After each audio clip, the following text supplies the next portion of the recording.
जोहार बोर बहुत आनंद के बात है कि जे आज धूली में रौरे सब मन जवान युवती मन यहाँ काम करा था और विशेष करके अमित के नेतृत्व में और हमें हेम्ब्रम के अगुवाई में जे महासभा के काम चला थे के देख के बहुत बेस्ट लगलक।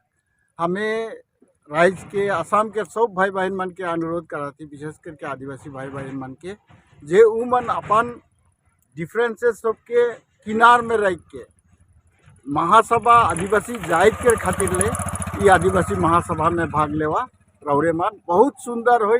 और हमें ई महासभा में हमें के जाइत के जे सब असुविधा है, जे सब समस्या है, उस सब के हमें बतियाबे और उकर ले भविष्य के रास्ता के हमें निकलाबे जे हमें के सोसाइटी कैसे उन्नति हुई।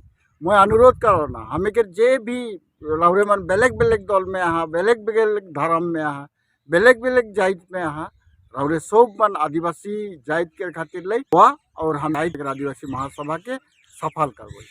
सर ये 19तम आदिवासी महासभा बिश्नाथ जिला ढुली पाबो मिसामारी में होते और ये महासभा और असम के आदिवासी मन के का आह्वान जनाबे।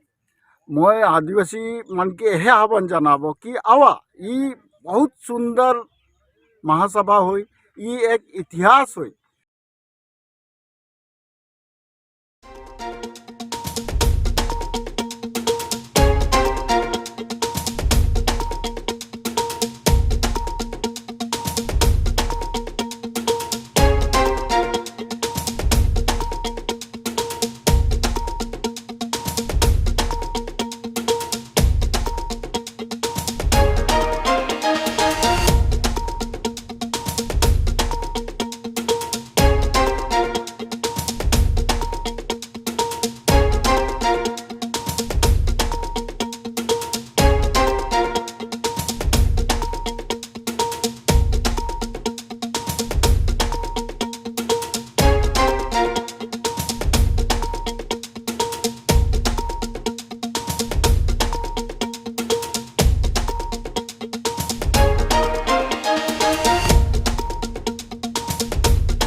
Assam Focus.